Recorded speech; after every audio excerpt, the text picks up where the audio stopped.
O Brasil está secando? Pela primeira vez desde o início da série histórica, em 2003, o Brasil tem registrado áreas da chamada seca excepcional, a mais grave categoria medida pelo Centro Nacional de Monitoramento e Alertas de Desastres Naturais, o CEMADEM. Em setembro, a área afetada foi de 125 mil quilômetros quadrados. Para se ter uma ideia do tamanho da crise, essa área é maior do que a do estado de Pernambuco. E a previsão é nada animadora. Entre agosto e setembro, aumentou o número de terras indígenas afetadas pela seca, principalmente no norte e no centro-oeste, com um total de 52 em condição de seca extrema e outras 142 com seca severa. Em relação ao país inteiro, nesse mesmo período, entre agosto e setembro, houve um aumento de 12% no número de municípios com seca extrema, somando mais de 260. E o prognóstico para outubro aponta elevação para mais de 290 cidades.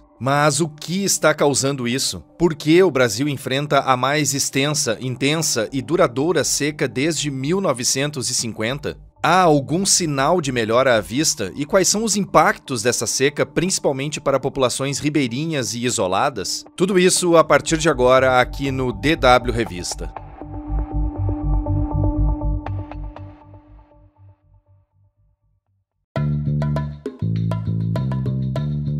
E está no ar o DW Revista, o podcast semanal produzido pela redação brasileira da DW. Eu sou o Guilherme Becker e falo diretamente de Bonn, na Alemanha. Nesta edição, destacamos a seca que atinge várias regiões do Brasil. E quem vai esmiuçar esse tema é o repórter da DW, Maurício Frigueto, que escreveu uma reportagem sobre o assunto e por isso conversou com especialistas a respeito disso. Mas claro, o que mais me chama a atenção é o impacto que essa seca causa nas pessoas, nas populações. Então a gente vê rios secando, escassez de água, falta de alimentos, populações isoladas.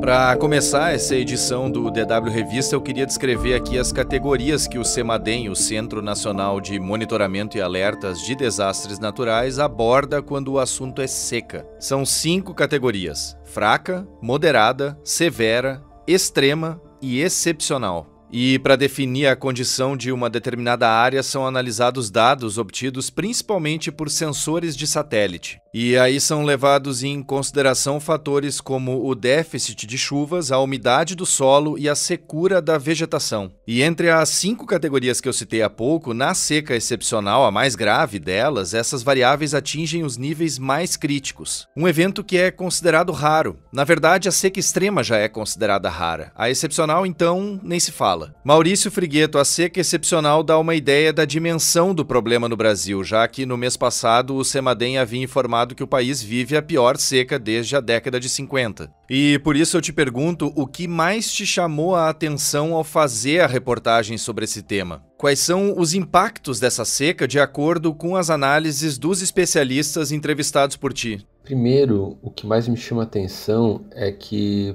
praticamente para todos os dados que a gente olha, para todas as análises científicas, elas mostram que o problema é muito grande. Nós vivemos uma seca muito grande no Brasil. Como você falou, o CEMADEM já tinha falado que o Brasil vive a maior seca da sua história desde pelo menos 1950. E essas informações que a gente trouxe sobre a seca excepcional, que são exclusivas aqui da Deutsche Welle, é mais um capítulo que mostra a dimensão desse problema. Mas claro, o que mais me chama a atenção é o impacto que essa seca causa nas pessoas, nas populações. Então a gente vê rios secando, escassez de água, falta de alimentos, populações isoladas. Então esses são alguns dos impactos que a gente pode ver. E claro que os mais afetados são as pessoas que vivem nos rincões do Brasil, a gente pode dizer, né? Então os indígenas, os ribeirinhos, os quilombolas são algumas dessas populações aí que estão muito afetadas com a seca que assola o Brasil.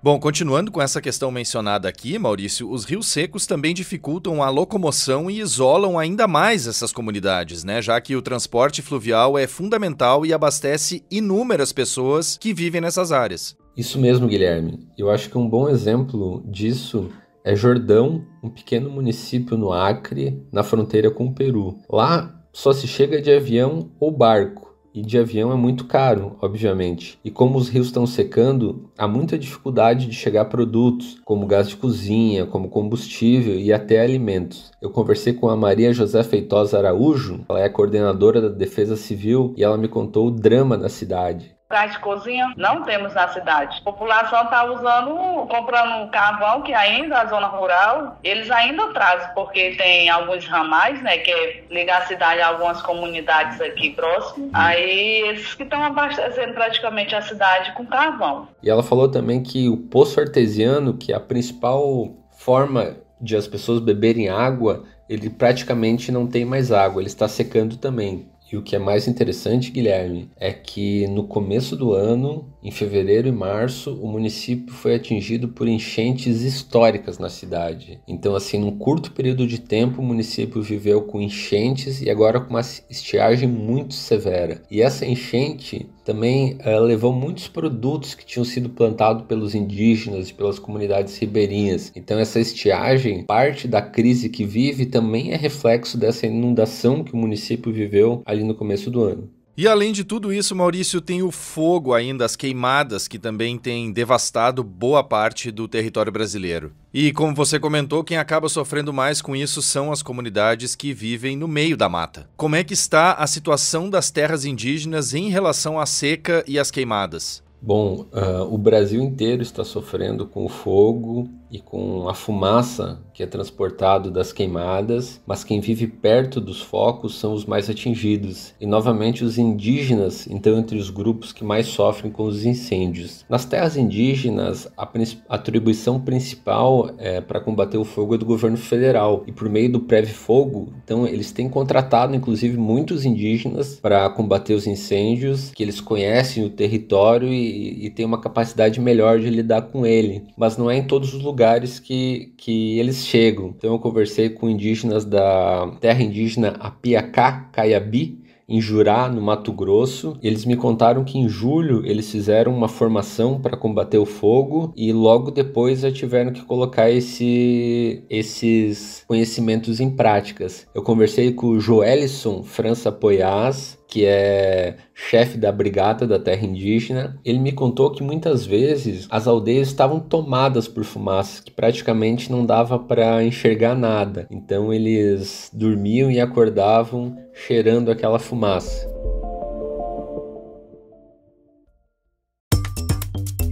Antes de seguir com esse episódio, eu queria lembrar que o DW Revista pode ser acessado por meio de plataformas como o Spotify, onde basta procurar pela playlist DW Revista. Além disso, tem no Deezer, iTunes, Google Home e Alexa. Em tablets ou celulares, é só baixar o aplicativo Google Assistente para Android ou iOS.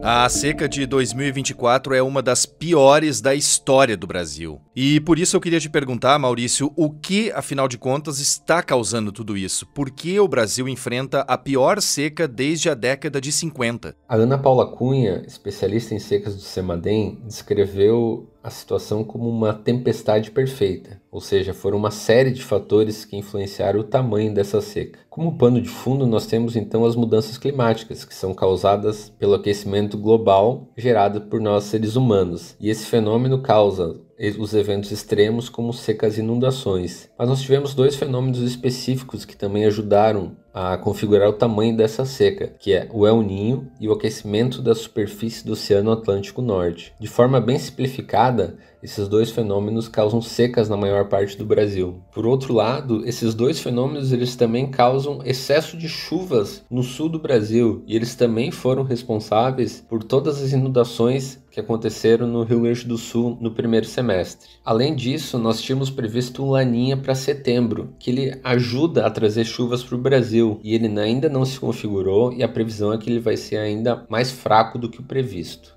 Agora ouçam só o que a Ana Paula Cunha do CEMADEM fala sobre a influência do desmatamento na seca atual no Brasil. É é um efeito mais local, né? Quando você muda a estrutura da vegetação, você interfere no balanço do ciclo hidrológico daquela região, né?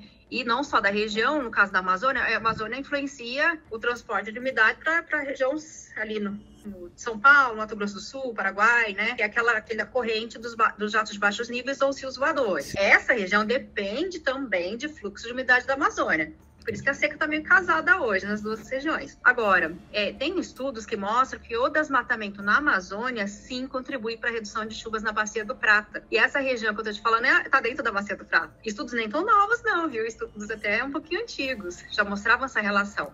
Então, por quê?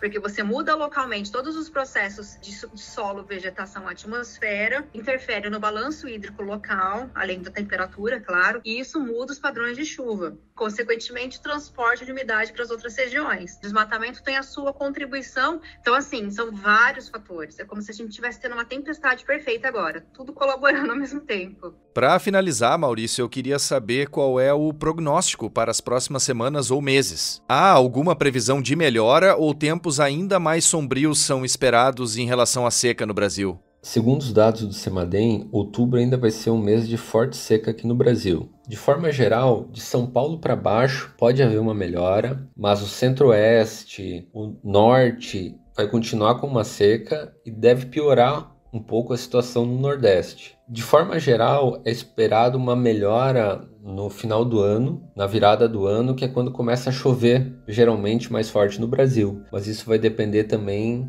da configuração do Laninha, que traz chuvas aqui no Brasil. Quanto ao fogo, de forma geral, setembro, outubro e novembro são os meses que mais ocorrem fogo aqui no Brasil. Mas como esse ano começou mais cedo, a gente também não sabe até quando ele vai. Então está todo mundo na expectativa por aumentar as chuvas no Brasil. Mas mesmo que chova, e é previsto chuva, mas se ela não vier numa quantidade suficiente, a seca pode continuar, inclusive no verão, que é o que aconteceu no ano passado. Então, segundo o CEMADEM, a seca começou no segundo semestre do ano passado, passou pela estação de chuvas e continuou nesse ano. Então, se não chover o suficiente, a seca pode continuar trazendo impactos ainda piores para o Brasil. Então, o que a gente tem que fazer é torcer para que chova o suficiente e, ao mesmo tempo, se preparar para os impactos de uma nova seca. Maurício, muito obrigado por todas essas informações, ainda que preocupantes, compartilhadas nesta edição do DW Revista.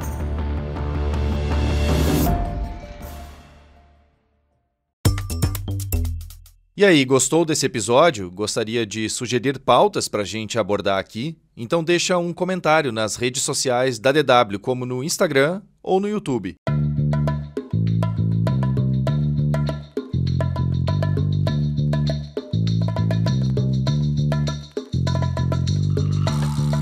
A edição desta semana do DW Revista, que é uma produção da DW em Bonn, na Alemanha, fica por aqui. Mais conteúdos você encontra no nosso site dw.com/Brasil e também no canal da DW Brasil no YouTube. A produção, a apresentação e edição técnica do DW Revista são minhas, Guilherme Becker. A revisão final e a coordenação são do Rafael Plezan. O DW Revista volta na sexta-feira que vem. Obrigado por acompanhar a gente e um bom final de semana.